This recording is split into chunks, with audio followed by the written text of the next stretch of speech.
We begin now with plague number 1, Nile turns to blood. We find in Exodus chapter 7, verse 15. Go to Pharaoh in the morning as he goes out to the water. Wait on the bank of the Nile to meet him. So Moses and Aaron did just as the Lord had commanded. He raised his staff in the presence of Pharaoh and his officials, and struck the water of the Nile, and all the water was changed into blood. The fish in the Nile died, and the river smelled so bad that the Egyptians could not drink its water. Blood was everywhere in Egypt.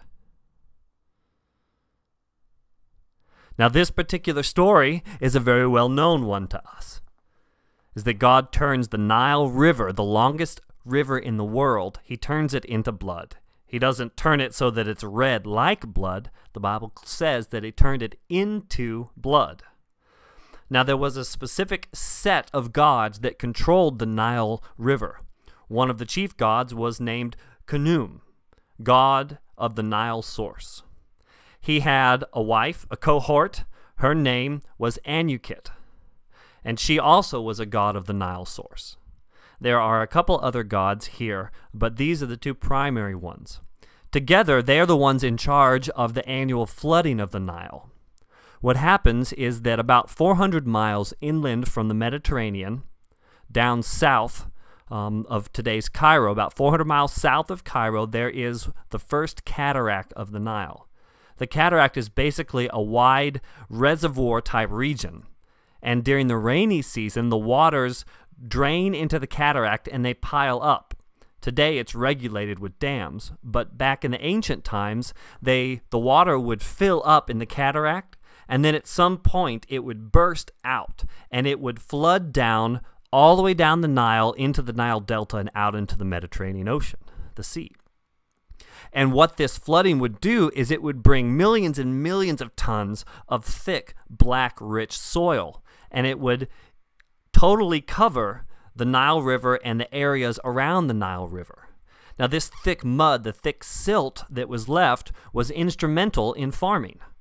They could not farm without this nutrient-rich soil that got brought by the river down into all the regions through Africa.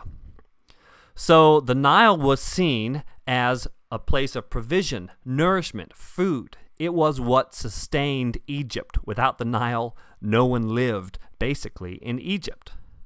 And so what God does when he turns the Nile into blood, blood, of course, it represents death, destruction of that provision. When God turns their provision to blood, it effectively kills everything that they counted on to provide for them. And God gives this message now to the Egyptians. I am powerful over your provision. So here he is, Elohim, to the Egyptians. I am powerful over your provision. But now he's got another message for Israel. He wants to say, I am Yahweh, your provision. Israel, I am your provision. Stop counting on the things that Egypt, the most powerful country in the world at that time, don't count on the things that they count on for provision.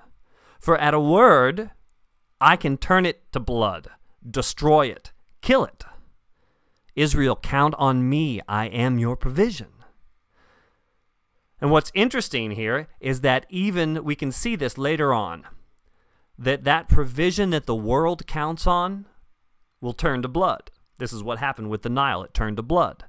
But later on with the Messiah, we see that that blood will become for the world everlasting provision.